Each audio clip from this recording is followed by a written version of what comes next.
Hi guys, welcome to this video. I am Aniruddh. इस video में हम कुछ और HTML टैग्स के बारे में सीखेंगे।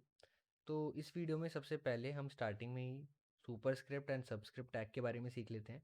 तो उसके लिए सबसे पहले मैं एक पैराग्राफ टैग बना लेता हूँ और उसके अंदर लिख देता हूँ H2O। तो जो H2O है वो वाटर का केमिकल फार्मूला है। तो मैं चाहता हूँ जो ये टू है ये सबस्क्रिप्ट में है। तो अभी इसको हम ब्राउज़र में देखते हैं तो ये कुछ इस तरीके का दिखेगा।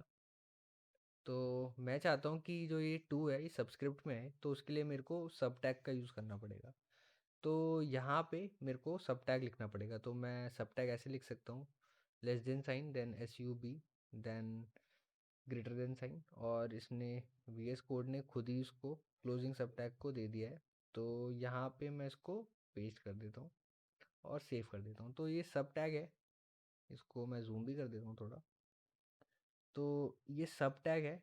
तो कुछ भी हमें जब सबस्क्रिप्ट में दिखाना हो तो उसके लिए हम सब टैग का यूज़ कर सकते हैं। तो इससे जो टू है वो थोड़ा सा नीचे आएगा, वो देख लेते हैं हम रिलोड करके। तो अब टू है वो थोड़ा सा सबस्क्रिप्ट में आ रहा है या नीचे आ रहा है। तो कभी भी हमें कुछ ऐसा दिखाना हो अपनी वेबसाइट पे तो हम सब टैग का यूज़ कर सकते हैं। ऐसे ही हमारा SUP सुप टैग होता है सुपर स्क्रिप्ट के लिए। फॉर एग्जांपल हमें 10 की पावर 2, 10 की पावर 5, 10 की पावर 6 कुछ भी दिखाना है या किसी भी चीज़ की पावर दिखानी है तो उसके लिए हम सुप टैग का यूज़ कर सकते हैं। तो यहाँ पे मैं एक पैराग्राफ बना देता हूँ और यहाँ पे लिख देता हूँ 10। तो अब मेरे को 10 टू द पावर 5 लिखना है। तो मेरे को यहाँ पे एक नया टैग लिखना पड़ेगा जो कि है SUP। तो यहाँ पे लिखूँगा SUP एंड इसके बीच में मैं जो भी मेरे को पावर उसकी देनी है, सो 10 टू द पावर 5। तो ये अब हमें हमारी वेबसाइट में दिख जाएगा। तो यहाँ पे आप देख सकते हैं जो 5 है वो एज अ सुपर स्क्रिप्ट आ रहा है। तो 10 की पावर 5 जो हमें दिख रहा है, इस ये इस वजह से दिख रहा है क्योंकि हमने सूप या SUP टैग का यूज़ कर रहा है। तो उसकी हेल्प से हमें ये एज अ इन पावर दिख रहा है। तो कभी भी हमें अपनी वेबसाइट में कुछ ऐसा दिखाना हो तो हम इसके लिए सूप टैग का यूज़ कर सकते हैं। अब हम देख लेते हैं कि एंकर टैग क्या होता है। सो ये बहुत अच्छा और बहुत इम्पोर्टेंट टैग है। कभी भी हमें अपने यूज़र को नेविगेट कराना है एक वेब पेज से दूसरे वेब पेज में या हमारी वेबसाइट से किसी और वेबसाइट में, या हमें उस मतलब यूज़र को कुछ ऐसा लिंक प्रोवाइड करना है जिससे कोई इमेज खुल जाए या कोई PDF खुल जाए ब्राउज़र में ही, तो हम एंकर टैग का यूज़ कर सकते हैं। तो जो एंकर टैग होता है उसको लिखने का कुछ ये तरीका होता है, less than sign then A। Then इसमें एक एट्रीब्यूट भी आता है जो कि होता है href। तो उसको हम कुछ वैल्यू दे सकते हैं। और ये कंटेनर टैग होता है तो इसका एक ओपनिंग टैग होगा एंड एक क्लोजिंग टैग होगा। तो ये इसका सिंटेक्स है या ये इसका लिखने का तरीका है एंकर टैग को। और यहाँ पे हम कोई भी लोकेशन दे सकते हैं। फॉर एग्जांपल हम इमेज का कोई पाथ दे सकते हैं या कोई HTML फाइल का पाथ दे सकते हैं या किसी और वेबसाइट का पाथ दे सकते हैं।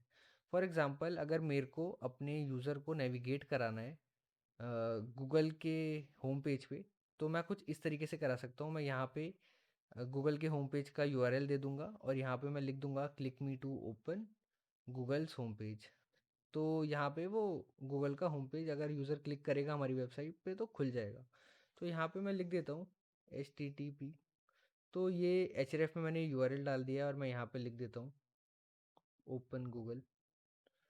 और इसको क्विकली यहाँ पे आके रिलोड कर लेते हैं। तो आप देख सकते हैं यहाँ पे ओपन गूगल करके हमें एक लिंक मिल गया है। तो जो ये लिंक हमने बनाया है ये एंकर टैग के थ्रू बनाया है। तो कभी भी आपको अपनी वेबसाइट पे कोई लिंक बनाना हो तो आप एंकर टैग का यूज़ कर सकते हैं और इस तरीके से बना सकते हैं। तो मैं इस लिंक पे अगर क्लिक करूँगा तो ये गूगल का होम पेज खोल देगी या गूगल हम यहाँ पे सर्च कर सकते हैं बेसिकली। तो जो ये URL था ये था। तो हमने ये वाला URL अपने href एट्रीब्यूट में डाल दिया था। उस वजह से हमने जब उस एंकर टैग पे क्लिक करा तो ये पेज खुल गया। हम वापस भी जा सकते हैं, अगर मैंने बैक करा तो हम उसी पेज पे आ जाएंगे। मैं यहाँ से दोबारा गूगल का पेज खोल सकता हूँ। बट मैं यूजुअली चाहूँगा नहीं कि मेरी वेबसाइट से मतलब मेरी वेबसाइट से कोई और वेबसाइट खुल जाए। मैं चाहूँगा कि अगर कोई और वेबसाइट खुल रही है तो वो एक नए टैब में खुले। तो उसके लिए मेरे को एक और एट्रीब्यूट लिखना पड़ेगा इसके अंदर। तो वो एट्रीब्यूट होता है टारगेट। और उसकी वैल्यू देनी पड़ेगी मेरे को अंडरस्कोर ब्लैंक। तो इससे होगा क्या, जो मैंने यहाँ पे टारगेट अंडरस्कोर ब्लैंक लिखा है, तो जो ये टारगेट अंडरस्कोर ब्लैंक लिखा है, इससे जो ये गूगल का होम पेज है ये एक नए टैब में खुलेगा।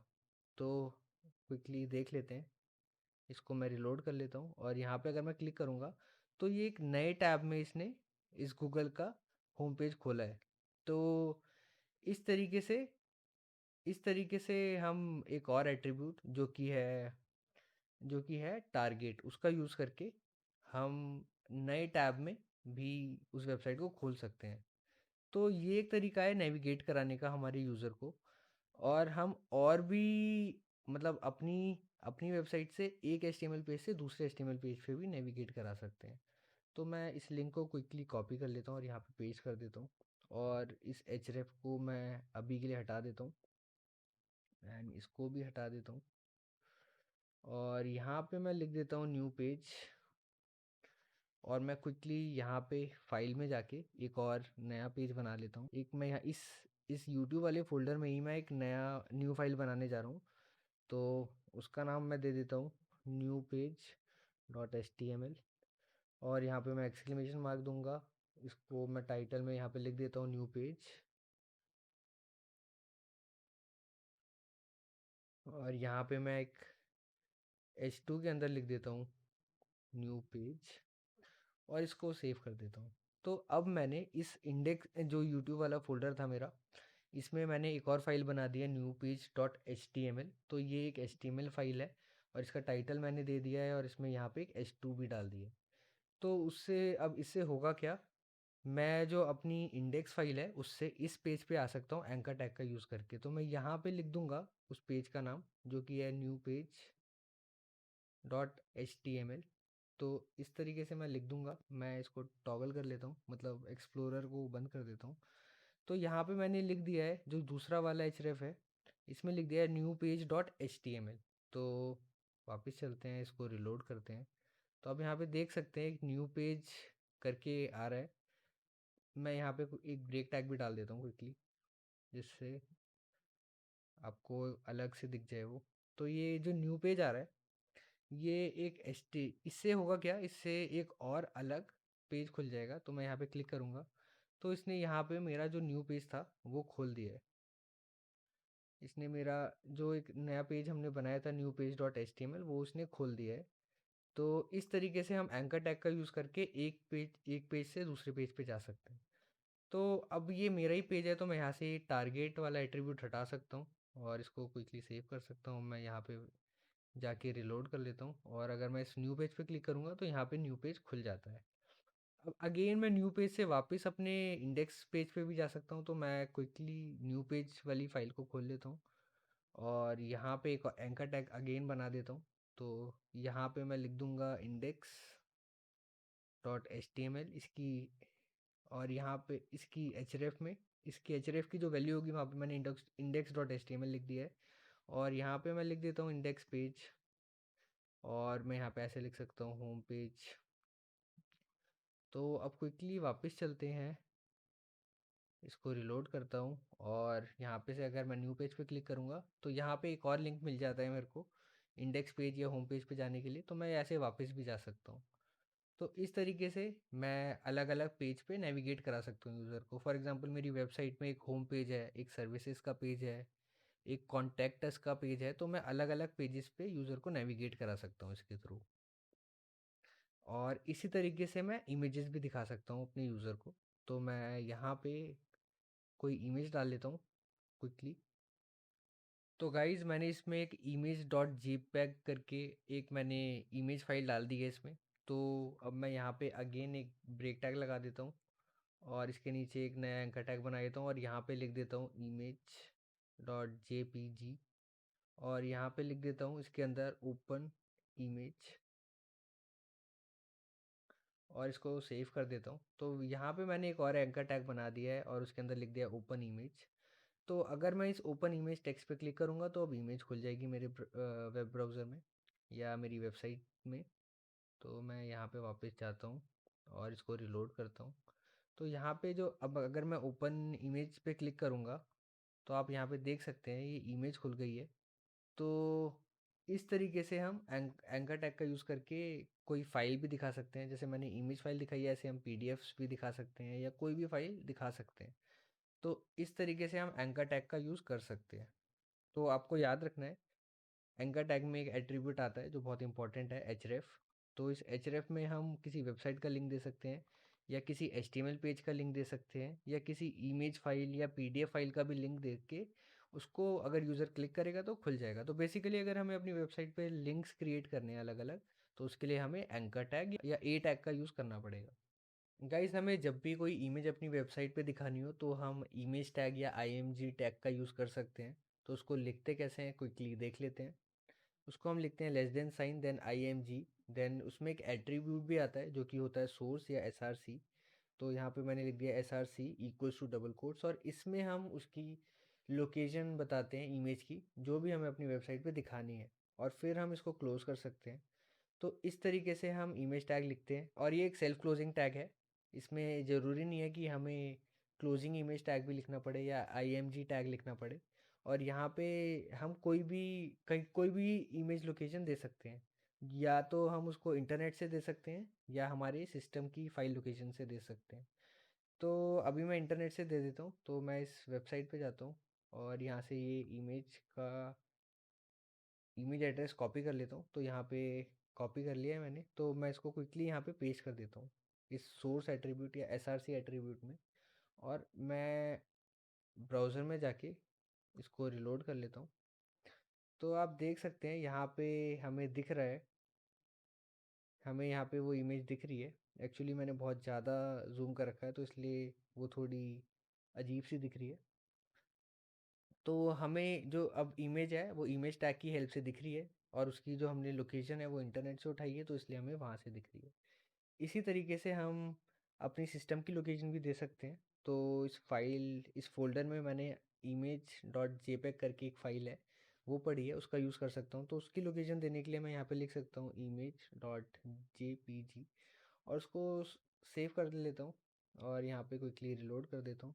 तो अब जो ये इमेज आ रही है ये बहुत बड़ी भी आ रही है, और ये जो आ रही है ये मेरे सिस्टम से आ रही है, और मेरे सिस्टम की मैंने उस इमेज फाइल की लोकेशन बताई है, वहाँ से आ रही है। तो अभी ये सेम फोल्डर में है, तो इसलिए मैंने उसका डायरेक्टली यहाँ पे नाम लिख दिया। लेकिन अगर कहीं और होती, फॉर एग्जांपल मैं यहाँ पे एक फ़ोल्डर बना देता हूँ इमेजेस नाम का, तो और इस इमेज को यहाँ पे डाल देता हूँ। तो अगर अब मैं जाऊँगा वापस, अगर अब मैं पेज को रिलोड करूँगा तो मेरे को मेरी इमेज नहीं दिखेगी क्योंकि वो सेम फोल्डर में प्रेजेंट नहीं है। तो मेरे को यहाँ पे पूरा पाथ बताना पड़ेगा, या मैं ऐसे बता सकता हूँ relative path image slash image dot JPG. तो मैं अब रिलोड करूँगा तो अभी भी नहीं आई, शायद मैंने कुछ, सॉरी, जो फाइल का फ़ोल्डर बनाया मैंने उसका नाम है इमेजेस, और उसमें है वो फाइल। तो अब मैं रिलोड करता हूँ तो आप देख सकते हैं अब हमें इमेज दिख रही है। तो इस तरीके से आप अलग अलग फाइल लोकेशन से इमेज उठा सकते हैं और उसको दे सकते हैं। मैंने यहाँ पे इंटरनेट से उठाई है और एक मैंने अपने फ़ोल्डर से उठाई है। तो इस तरीके से आप इमेज अपनी वेबसाइट पे दिखा सकते हैं। अभी आपने नोट करा होगा कि हमें इमेज नहीं दिख रही थी, तो उसके लिए हम एक और एट्रीब्यूट का यूज़ कर सकते हैं जो कि होता है ALT या अल्टरनेट टेक्स्ट एट्रीब्यूट। तो यहाँ पे हम अल्टरनेट टेक्स्ट बता सकते हैं अगर हमारी इमेज लोड नहीं होती है। फॉर एग्जांपल हमारी इंटरनेट से इमेज डिलीट हो गई या वेब ब्राउज़र उसको लोड नहीं कर पा रहा, तो हम कोई अल्टरनेट टेक्स्ट दे सकते हैं। तो मैं यहाँ पे दे सकता हूँ इमेज फॉर यू। तो यहाँ पे मैंने इमेज फॉर यू करके टेक्स्ट लिख दिया है। तो अगर मैं पहले की तरह से वो कर देता हूँ और रिलोड करता हूँ तो आप देख सकते हैं अगर इमेज लोड नहीं हो रही तो यहाँ पे लिखा हुआ आ रहा है इमेज फॉर यू। तो इस तरीके से हम कोई भी इमेज का अल्टरनेट टेक्स्ट लिख के दिखा सकते हैं अपनी वेबसाइट में। अभी आप नोट कर रहे होंगे कि जो ये इमेज आ रही है ये बहुत बड़ी है, तो इसको हम छोटा भी कर सकते हैं। इसमें हमें और विड्थ और हाइट एट्रीब्यूट का यूज़ करना पड़ेगा। तो width equals to double quote, इसमें हम विड्थ लिख सकते हैं, ऐसे ही हम हाइट एट्रीब्यूट लिख लेते हैं, सॉरी, हाइट एट्रीब्यूट लिख लिया है मैंने। तो यहाँ पे हम विड्थ और हाइट बता बता सकते हैं। तो यहाँ पे मैं लिख देता हूँ 100 और यहाँ पे भी लिख देता हूँ 100। तो जो ये है, तो ये इसकी विड्थ 100 पिक्सल कर देगा इमेज की, और हाइट भी 100 पिक्सल कर देगा। तो जो पिक्सल है, या वो एक जो पिक्सल है वो एक मेजरमेंट यूनिट है, उसको हम यूज़ करते हैं कभी भी हमें इमेज का साइज़ बताना हो, या हमें कोई भी मतलब साइज़ बताना हो, तो वो एज अ हम यूनिट ऑफ मेजरमेंट यूज़ कर सकते हैं पिक्सल को। और पिक्सल की वैल्यू वेरी करती है स्क्रीन के बेसिस पे, स्क्रीन रेजोल्यूशन के बेसिस पे, तो वो फिक्स नहीं रहती। जैसे सेंटीमीटर, मीटर की वैल्यू हमेशा फिक्स रहती है। पिक्सल की चेंज होती रहती है, बहुत ज़्यादा चेंज नहीं होती, लेकिन थोड़ी बहुत चेंज होती रहती है। तो अब इसको रिलोड कर लेते हैं।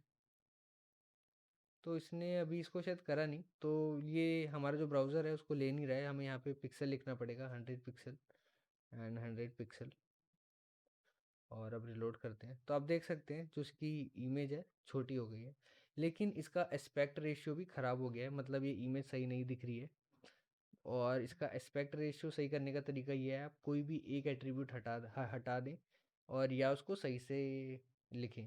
फॉर एग्जांपल, अगर इसका एस्पेक्ट रेशियो है 3:2, तो आप लिखें 300 पिक्सल, और विड्थ में और हाइट में लिखें 200 पिक्सल, तो वो सही इमेज हमें दिखाएगा। तो यहाँ पे से इसका दूसरा तरीका ये है कि मैं यहाँ से हाइट एट्रीब्यूट हटा दूँ, और वो हाइट को खुद से सेट कर देगा।